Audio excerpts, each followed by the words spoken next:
तुम्ही विरोधी पक्षाचे नेते असताना मुख्यमंत्री देवेंद्र फडणवीस तुम्ही काय म्हणायचे? 50,000 द्या, 1 लाख द्या.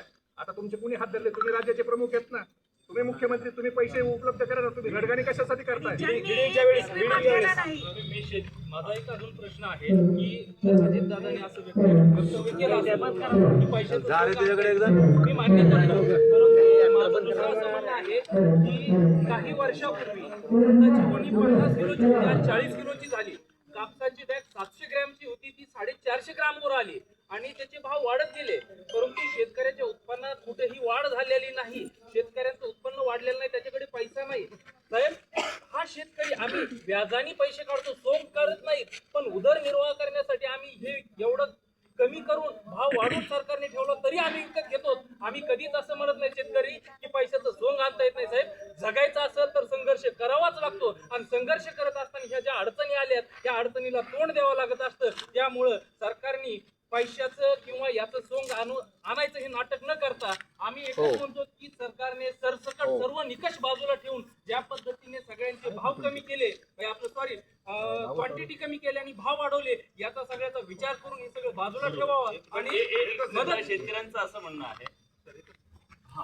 माझी सरकारला विनंती आहे की पंचनामे किंवा दौऱ्याचं नाटक बंद करून सुरुवातीला यांनी 15 दिवसापासून 10 दिवसापासून परिस्थिती ना संपूर्ण शेतकऱ्यांचा 7-12 कोरा केला पाहिजे आणि त्यानंतर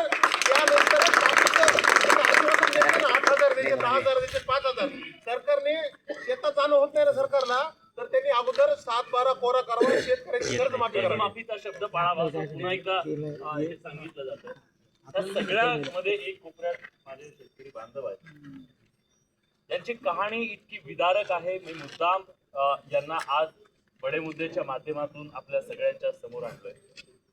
या माणसांकडे आज या दोघांच्या, हे नवरा बायको आहेत, या दोघांच्या अंगावरचे कपडे आणि याच्या दोघांच्या लेकरांच्या अंगावरचे कपडे, याच्या पलीकडे या माणसांकडे आज काहीही उरलेलं नाही.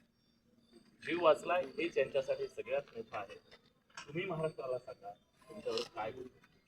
नमस्कार. आज इतका वेळ आला माझ्या आता एक पकडे पाणी करून आलेलो मी.